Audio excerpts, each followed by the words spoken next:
once again to a Firearm Freedom YouTube live stream. Exciting times, my friends, to be back on the YouTube live stream once again. Man, I am already so not used to doing a live stream on my phone anymore, which shows you about how long it's been. Hopefully, some of you guys will get the notification as far as this live stream coming on. I feel like this, there we go. That should be just about perfect, maybe. I still feel like my backdrop is out of the screen a little bit, but that should be all right. As always, please let me know how the audio is, all the visuals, everything like that. If anything sounds odd or if the lighting looks weird, just let me know. You guys know how we roll at this point. Some of you guys on here have been watching Firearm Freedom for quite a long time, and I very much appreciate it. And used to watch the OG live streams here on YouTube quite a bit. We used to do them once a week, and that was always a lot of fun. But it does burn you out a little bit to do these live streams that frequently. So we ultimately pushed it back, and I told you guys, a few of you in comments, that we wouldn't really be doing these live streams again, just because, I don't know, it just didn't seem to be working anymore for the channel. But I decided that for a 30,000 subscriber limit that we would do another live stream, just have a little bit of a fun time as an open Q&A. I already see some questions rolling in there, but if you guys want to get in that live chat, ask away for some questions, share around this live stream, all that is all awesome. And for those of you guys watching after the fact, this will probably be a longer video. Obviously, we might go the full hour. It all depends. It depends on the questions that we get. Normally the live streams, because it's raw and unedited and live, start around the 5-minute mark. Let a few people get in before we start talking about everything. If you are looking to see more of Firearm Freedom content, more of my content on this YouTube channel, then of course hit that subscribe button and ring the bell. And it really helps me out, guys. Those of you that do watch the channel, I'm probably preaching to the choir here for the people that are tuning into this live stream, just because most of you guys already see the content. But if you are subscribed and, it's a certain amount of time you're not seeing videos or you're not seeing a post, just search my channel and check it out, because chances are I have posted something and it just doesn't show up for a lot of you. It's really unfortunate, but that's kind of like what YouTube does and always has been doing. I've been having a lot of people that know me personally, as far as at the gun shop that I work at, come into the gun shop. They're like, hey man, did you quit YouTube? What's going on? I haven't seen videos in months and everything like that. And I'm like, nope, still making it. It's just not, it's just not popping up. So the YouTube stays doing that stuff. But even though they were crappy about all that shadow banning, we still hit the 30,000 subscriber mark, which is super, super cool. And it's just, it's awesome to see that number. It took us forever to get past, like, it was at like 29,500 for what felt like a year. So getting to 30,000 is pretty awesome. And who knows, if this live stream goes really well, then I may consider doing live streams like every 1,000 subscriber mark or 10,000 subscriber mark. I don't know. We'll see. It's all going to depend. So yeah, as far as updates for the channel, of course, hit that subscribe button, ring the bell, and that will try to keep you notified when new content is dropping. If you want to see content over on Instagram, on Facebook, on Twitter, Reddit, all those links are down in the description below. We also now have a firearm Firearm Freedom, a Freedom Foil podcast that I'm very excited about. Me and Mrs. Freedom, my wife Mary, are doing a podcast more conspiracy related. It's not anything to do with firearms. We're having a blast with that, still putting out content that I know a lot of you have really liked. So those links are down in the description as well. All that support really does help me out. And if you guys do want to reach out to me on a personal level in a direct message, ask me a question about the channel, whatever, all those places are open. But I will tell you that Instagram, typically I will respond to the quickest. Facebook has like the worst interface for trying to respond to people. It's just absolutely horrendous. So may not respond as quickly there. And of course, this is not my full-time job, so it might take me a little bit. But man, a lot's been going on since the last live stream.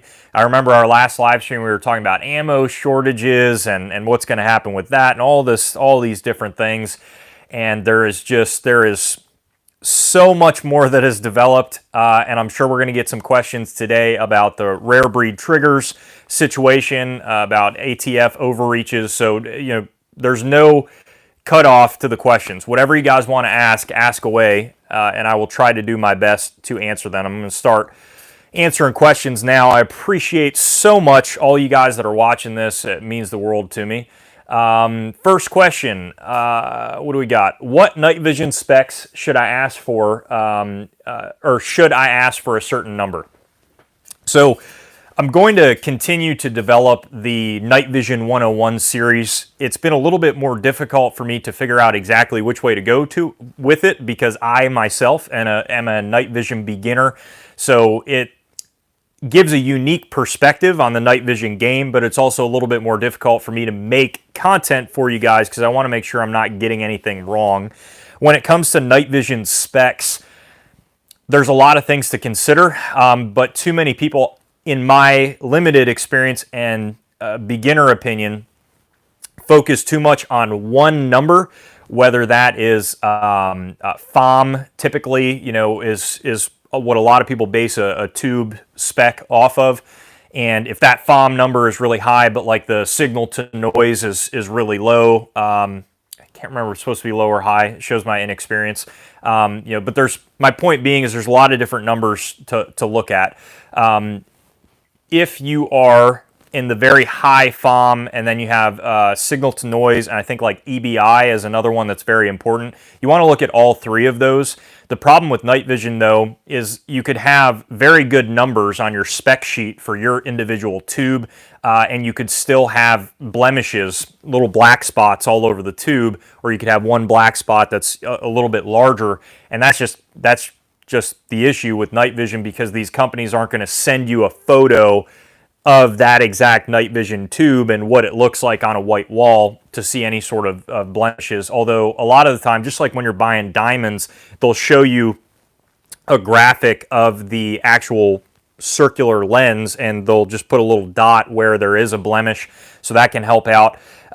But without a doubt, you want to see that spec sheet first. And the reason why I say that is because I've dealt with some other companies and spec sheets that actually don't put really any information at all, and that, like, without a doubt is a red flag when they're showing you a spec sheet and they're not telling you any of those numbers, or better yet, they're giving you a range of numbers in between. Then it's all that stuff is like little sleight of hand tricks to try to waste your money.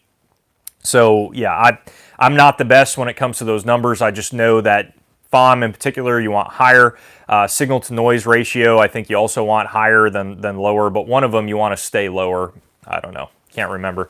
But this series will develop more and more as I learn with you, which should help out. Andrew, what's going on, man? Good to see you back in the live stream. What's your opinion on that new 30 super carry round? The 30 super carry.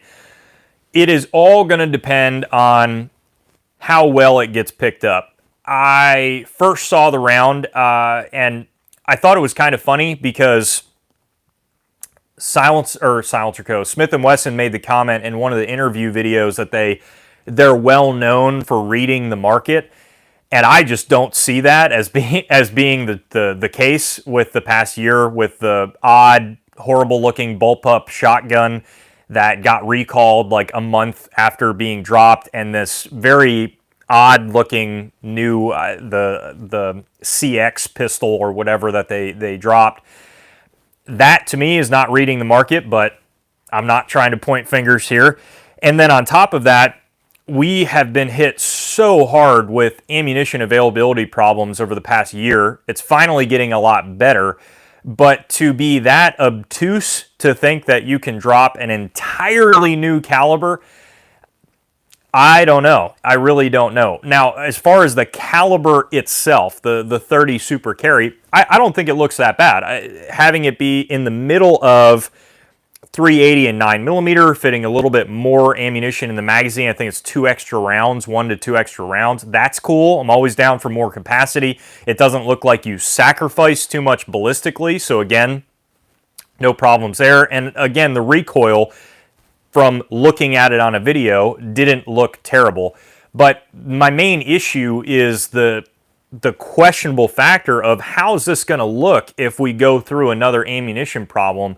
We already saw that we have base calibers. We have 9mm, we have 5.56, we have 308, and these are all calibers that are going to be consistently made, or at least try to be consistently made, even when times are tough. And we see quickly how all of these side calibers, even calibers like 40 cal and 45 ACP, are just out the window completely in an ammunition shortage situation. So the problem that I see with it is just how viable is it going to be. They directed this caliber to first-time gun buyers, which is great, but those are the people that need the most ammunition and the most training time. And they're just really going to have to do a good job at proving to me and the public, if this is going to be a viable cartridge for availability. That's my main thing with it. Everything else looks fine, but availability is the big problem that I see moving forward with 30 Super Carry. They did already partner up with Federal, so that's a really good sign, and Smith & Wesson has a lot of pull, so I don't know. They could have 1 million rounds sitting there and have that be ready to go, and all these other companies pick it up, but I think a lot of these other companies see that like they just want to stay with the basic calibers right now because that's what we can produce. So I can tell you guys right now that if we hit another early, to mid 2020 ammo shortage, the first barrels and things and parts and magazines that are going to stop being made in Smith & Wesson's lineup are probably going to be 30 Super Carry rather than 9mm or another very, very popular, very well-made or very well-known caliber. That's the way it's going to be because of ammunition availability. So that's my thoughts there on that one. Hopefully it's not too pessimistic, but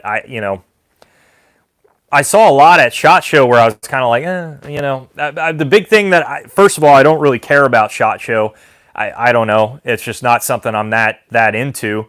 But the other thing is like, I don't care as much right now about seeing new items as much as I care about items being more available that are already on the market. I mean, that's what's been so hard to come by recently. So having these items be the promised availability is what I want to see.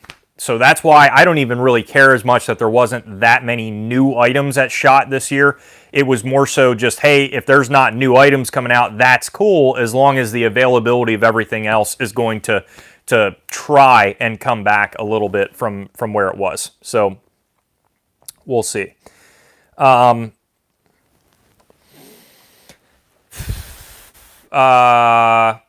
Man, I can see my breath down here where I'm at filming this live stream, so gotta love it. That's why I got the hoodie on for this one. A little bit of a snowstorm in PA, but that's okay. It's nothing like where I'm from in upstate New York, that's for sure. Oliver, it's another good question. Your specs there look pretty good. I think on my tube I have I think like 2400 FOM, 2800 FOM, maybe 2800 FOM. I have to look at my spec sheet. I'm not entirely sure, but mine has, if you compare it, good specs to another tube, and it is great for me. It's solid for me, but I have seen others where specs are high, but the tube looks like crap, and it really depends just on a lot of things being taken into consideration. What new product announcements from SHOT Show interested you the most? Tyler, that's a great question. What interested me the most? So I'm really pumped about the PSA retro line. That looked cool. Anytime I see a fixed carry handle now, I'm like, awesome. But I'm sure that a lot of people are going to throw hate towards PSA over it, and it's going to ruin the carry handle for a lot of people in the retro thing. But dude, honestly, at this point, what I could see mainly happening is like people are, PSA is doing the retro stuff now, so therefore it's not cool anymore. So like dump all your retro stuff, and I'm cool with that because I'll just pick it all up for cheaper. That's all right. I'm cool with that. But I am excited. I think they partnered up with the Nodak receivers and all that stuff, so I'm not 100% sure there. I was seeing some little tidbits of that on Instagram. So maybe we'll see better availability. Maybe we'll see more carry handle uppers, actual fixed carry handle uppers. For those of you that haven't been looking at those anytime recently, they're like unobtainium. They're incredibly hard to find these days. So if those became more available, that would be cool. And if we saw parts to build, that would also be awesome to see. So that I was excited about. Man, there really wasn't much else. The binary Glock slide, not really impressed. Super impressed with that. It looked a little bit wonky and just kind of, I don't know if I would ever pay that much money for it. So that kind of, not really. I was pretty impressed with the Zastava setup, the 308 rifle that they're potentially bringing into the country. I think that would make a killing here in the States, especially with the adjustable gas. So that was very exciting to see. I think Zastava is doing really big things in the AK world. And actually, Kalashnikov USA dropped some cool ones as well. So that's exciting to me to see some further diversity in the U.S. AK market, just in case we see more issues with importation restrictions in the future, which God only knows these days. So seeing more of that drop on the U.S. market is huge. That promotes more ammunition manufacturing in those calibers as well, which is really nice. I like to see that. And time will tell, of course, how the quality control goes on all of those things, but it is interesting to see. And something that I'm excited about. So that stuff was cool. And also PSA seemed to be dropping that Spiker AK relatively soon. There were some tidbits of that on some forums out there. So that was cool to see. I don't know if they officially launched that at SHOT or not. But I tried to stay as updated as possible, but I felt like every video I'm kind of like, the FN high power, not really about it. It's like a kind of a high power and like a high power looking shell thing, but none of the parts match. It reminds me a lot, like it looks kind of like a Ruger P95 in the slide, not so much like a high power. It's cool that they're trying to bring back retro guns, but a pet peeve of mine with these companies is when they bring back something super cool and retro, and then they just totally bastardize it with modern stuff. I would at least love to see the modern version with the retro version as well, and just those two options rather than just the modernized version, because it kind of ruins it for me a little bit. That's why I was a little bit more excited for a short time about the Springfield high power SA-35 that came out, because I'm like, that looks the part. It looks like a retro gun, so that's cool. Of course, they're already working through problems with those, so the excitement kind of went really quick. But yeah, so that there really wasn't much else. There's a few light options from Surefire that came out. They're pretty interesting. The new aim point, kind of impressive. I don't know. I was one of the few with the new aim point option, the like budget option, 20,000 hours or 30,000 hours of battery life. I'm kind of like, it's pretty expensive for the technology that they're offering you, but who knows? Dave, good to hear, man. I appreciate the feedback, and I'm glad I showed up on your feed.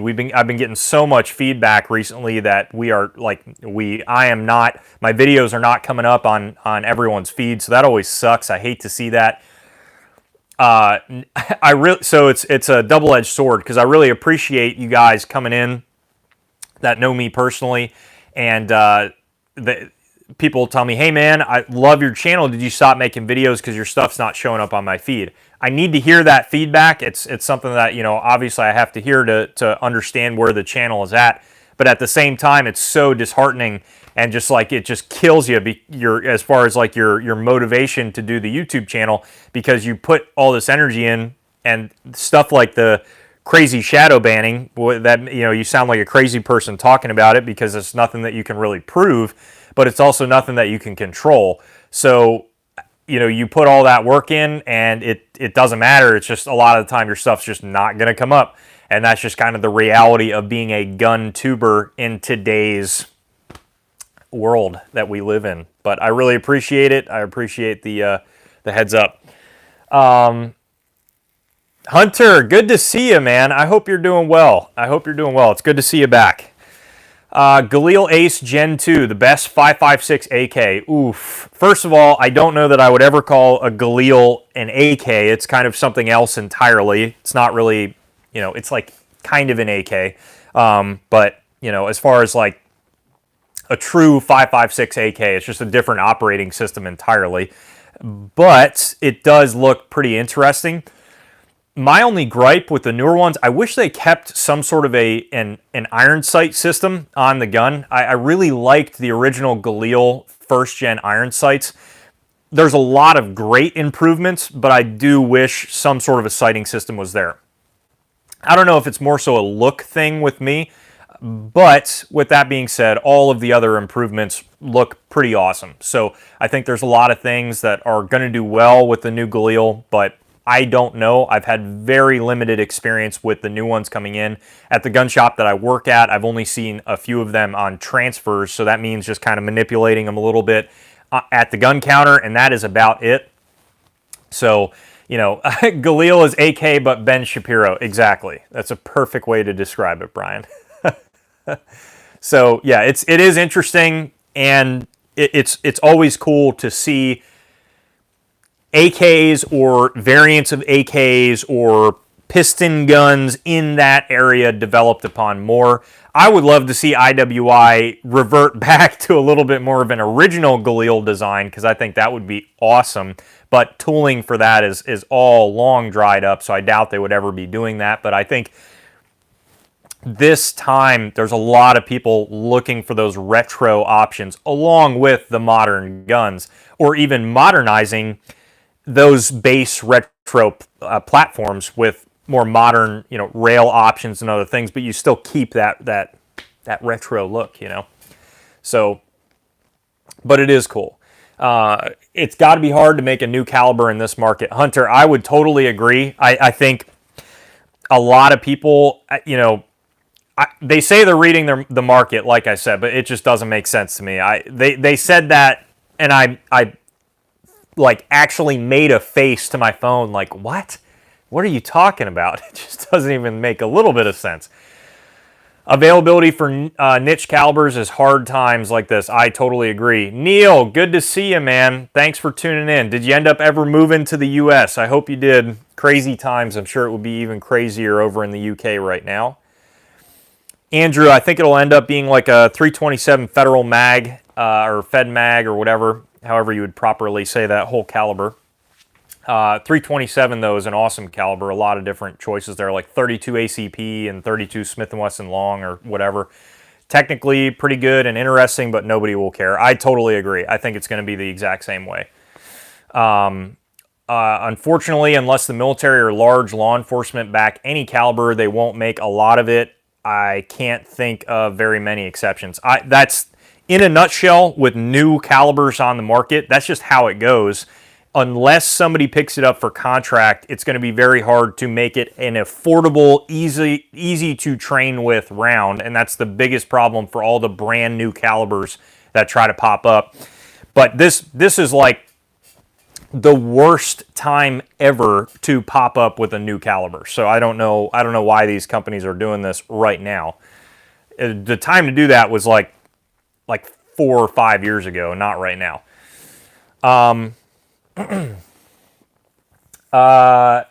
If it's a random Q&A, yes it is. I am curious, since I've been out of the industry for a bit, what's the deal with the new electronic Form 4s? So at the gun shop that I work at, we are fully doing electronic Form 4s now, submitting electronic fingerprint cards, all of those things, and it is up and running. What I will tell you is that the system is still very finicky. It goes down frequently. And at the end of the day, we have seen no approvals yet. The ATF said their goal was 90 days. Now, we don't know. There's the most frustrating thing to me with the e-forms, and what has me screaming at the camera, is, quite frankly, been Silencer Shop and a few other companies that are pushing and pushing and pushing and pushing the information out there that they know nothing about. And I'm not trying to be a jerk there. It's just there's a large gap. They're taking small tidbits of information that the ATF has said in an email that is not even validated, as far as, like, they set, for instance, the ATF will say, our goal in the future, a long way down the road, would be 90 days. Silencer Shop takes that to sell cans and puts it in an email and says 90-day approval times. There's a big difference between those two statements. And then us, the people that work at a gun shop, are inundated and just flooded with people saying, where's my 90-day approval time? And then ultimately that crashes the system and shuts it down even harder. So it's very frustrating. And aside from those things, we submitted 2 e-form 4s on the new system hours after opening, hours after the new system opened back the day before Christmas Eve. So we are trying to use those as guinea pigs to try to see exactly when those approval times are going to start happening. So at whatever point when they start to get those approvals rolling, theoretically, those 2 will be the first to go, and we will see a timeline of what that looks like. But right now, we have no idea. Not enough time has elapsed. I could be talking to you guys 7 months from now, and that's when the approvals come back. It could be a year from now, and that's when the approvals come back. I have no idea. So their goal is 90 days. My only hope right now is that the system does not crash and shut down permanently, because, that's not going to help it either. So we'll see. But really, not much is looking too groundbreaking with the new e-form system. Okay. Brian, the PSA Crank 545 was also hinted at. That would be awesome. My thing about PSA is they introduce a lot of things. Like, I hate when companies will, like, kind of leak something like 3 years before they're actually going to introduce it. I think this is where Smith & Wesson and Ruger in particular get this right. When you see their product release, it's already, like, you could probably Google it a day or 2 later and find it somewhere in an online retailer and purchase it. As far as out there for sale on the public, I'm not saying it's a good price or that it's not going to go out of stock immediately, but it goes out quick. With PSA and a few other companies, it's like they'll drop something and 3 years later we're re-releasing the product. So I do wish they would change that a little bit, because I think ultimately it loses steam in the market and people, like, get really excited, and then when you try to re-release it again, people are like, well, you're not going to release it because you didn't release it before, and it just, I don't know, it doesn't really work well. So I wish they would, like, if they're going to drop it, I want it to be, like, out, ready to go. But I don't know. I'm also not a, marketing person for any of these companies. So maybe they have some secret voodoo magic going on the other side that I don't know about. So what you're saying is I should pimp out my VZ58 to run it with nods. Yes. Yes, you should. Stone Cold Coffee, off the subject. Do you own an AR? Well, I'm not sure how much you've seen of my channel. Maybe you're just stumbling upon my channel for this live stream. If you are, hello and welcome. Join the club here. But yes, I do. I do own an AR. I do. Preparing for my consulate interview, hopefully all being well. I'll be over in the U.S. by April or May. Neil, congratulations, man. That's pretty awesome. No problem, Hunter. We'll see you, man. So, yeah, there are a lot of new updates going on. You know, probably stuff I could make live streams about, but it's just very difficult to do that sometimes. So I appreciate you guys being patient. The big thing is keeping the stress levels down. And sometimes it's difficult to do that, especially when the ATF is always doing stupid stuff and everything like that. One channel update that I'm not 100% sure if it's going to take place or not, but I am aggressively going after this right now to help the channel survive, is I do want to make a quick note about sponsorships and kind of what you might see on Firearm Freedom in the future. So that way you guys have an idea of how I want to, what this looks like moving forward and why I want to do this for the channel. So a lot of you guys may not know, but it is incredibly expensive to do these videos. It takes time. Time is money, but also all of these items, most of these items I purchase. So, and that's including ammo and all that stuff. So you might see in the near future a channel sponsor. How I'm going to try to run this is with essentially like a paid ad on the channel. I'm not sure exactly yet which companies that will be. If it will happen, these are all things that I have to iron out. But at the end of the day, in order for me to continue doing this at the volume that it needs to be done to actually go anywhere with it, I have to secure one of those, or else financially, it's just not going to be possible. And, you know, I want you guys to continue to be able to enjoy this content for free. And in order to do that, I need to fund the channel through those options. But I want to try as hard as possible to not be a YouTube shill and do paid reviews and things like that, because I think that can be very disingenuous to you guys watching this. So in the future, if you see an ad, please don't immediately go down in the comments, oh, you sell out, blah, blah, blah, blah, blah. Just understand what goes into the channel and understand all that stuff. And hopefully we can nail down one of those and keep this thing chugging along, because YouTube just you know, has cut almost all monetization to my channel at this point. What I will try to do is, if there is a video with a paid ad from myself on it, I will not allow monetization on that, so I will not allow YouTube ads. Now, sometimes YouTube does put ads on there without me doing it, and I don't get any money from that. So if that happens, I am sorry, but I will try to not let there be other ads on that, but it'll probably be like a 30-second thing or whatever. So stay tuned. We'll see.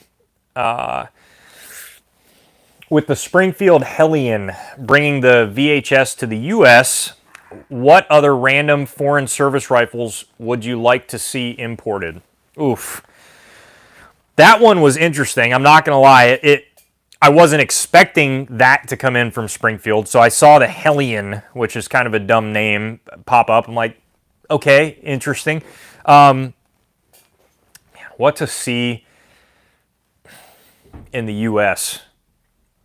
I would love to see some of the random Norinco stuff from that Canada gets in, which isn't really necessarily a service rifle, but we can't get those rifles here in the States. And some of them are just so funky and weird looking that I would love to take a look at them here in the States.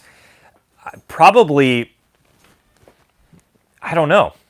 There's not, I mean, there's a lot of options out there, but I don't know any that could be somehow imported. I don't know that any Norinco products could ever be imported again. They would probably have to be shifted around a little bit. But that would be the only thing that immediately comes to mind, which is kind of depressing because it probably won't ever come to happen. But, you know, of course, anything in the AK market would be cool, but when are we ever going to see that? You know, maybe stuff coming in from Kalashnikov USA as far as designs that they could do here in the States, but we'll see. Trying to think of any other channel updates. Oh, yes. Those would be pretty sweet. One of the Kami M1As, yes. As far as other new updates to the channel, or, FAMAS would be sick. That would be so awesome to see imported. So awesome. As far as other updates to the channel or stuff that I would be doing reviews on here soon, we do have a video coming out shortly on the Scorpion SBR video, the upgrades done to that and kind of the overview of the setup. A 300 Blackout Super Shorty upgrades video, a few chest rigs, and then also one other gun that I'm forgetting right now, but a few videos scheduled out. Until I nail down that sponsorship, you may see that a little bit of a longer gap in between videos, like maybe 1 per week instead of 2 per week, and that's just simply, again, a cost thing. Reality of it is, if I, you know, the way that this channel's going, it either can go that route or it can go more of just kind of do it as a hobby route, and I really want to go the route of trying to make this thing, you know, as close to a full-time gig as possible. So I appreciate you guys helping me make that happen by watching these videos, because a lot of work goes into that, and it's pretty awesome. It's okay that you missed the target. No one will see that. It's YouTube. Just edit it out. Have somebody hitting the steel next to it. Congrats on the subs from the center of our state. I appreciate that, man. It really means the world to me. So we'll see how everything goes here. I'm so very surprised that nobody has mentioned the ATF raids on the rare breed triggers yet for these questions. I might touch on it a little bit here as we close up the live stream.